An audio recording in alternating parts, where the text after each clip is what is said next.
Hello, my name is Saivarshith Peddireddy, and I will be presenting a research poster on how triage of isolated gunshot wounds to the extremities is improved with use of hemodynamic criteria over anatomic criteria. And I did my research with EVMS Department of Surgery with Dr. Sadler and Dr. Collins. To start off, over-triage of patients sustaining gunshot wounds is a commonplace. Currently, a system assigning patients with injuries proximal to the elbow or knee with the highest trauma designation results in many high-alert patients being discharged home from the trauma bay for inconsequential injuries. Cost of mobilizing of significantly more staff and resources. This analysis sought to identify changes to trauma screening that may potentially optimize resource deployment for trauma team activations.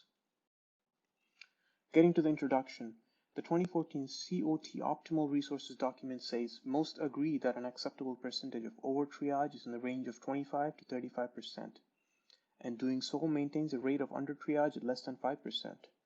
Our current alert system determines level of activation for penetrating trauma by anatomic boundaries.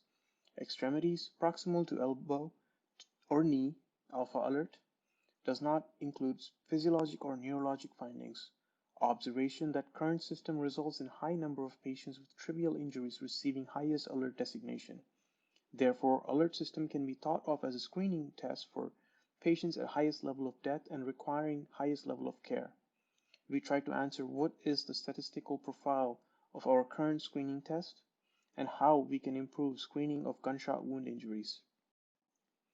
As for our methods, we did a retrospective review of patients with gunshot wounds between January 1, 2016 to December 31, 2018.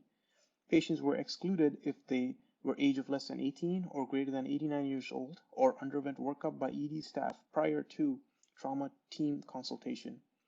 Injuries were categorized to the head, chest, abdomen, extremities, or multiple zones. Disposition from ED and hemodynamic measures were collected. A statistical profile of the alert screening system was calculated. Hypothetical scenarios where anatomic and/or hemodynamic screening criteria for change was performed. As for the results, 806 alerted adults trauma patients met criteria, and 229 alpha alert patients had isolated extremity injuries. And based on hypothetical analysis performed, isolated extremity injuries as Bravo alerts given lower trauma designation without factoring hemodynamics. Current boundaries and using hemodynamic criteria to downgrade alert level, hemodynamic dearrangements alone to upgrade patients to higher trauma designation with heart rate greater than 100, systolic blood pressure less than 90, or shock index greater than 0.7.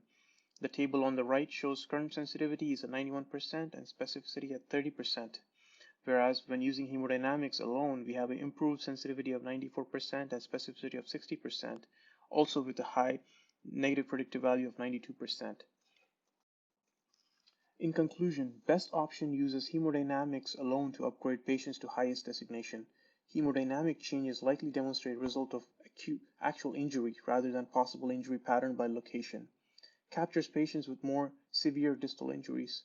Superior sensitivity, most important for screening tests, and improved specificity of screening. Finally, trauma alert criteria act as a screening test for the acute care needs of the injured patients. Heavy consequence to patient if false negative. Test needs to have high sensitivity, not insignificant cost to mobilizing resources for false positives. Specificity cannot be overlooked. Changing alert criteria to focus on hemodynamics may be superior to criteria that consider anatomic boundaries in the extremity. This is our final poster presentation. Thank you very much.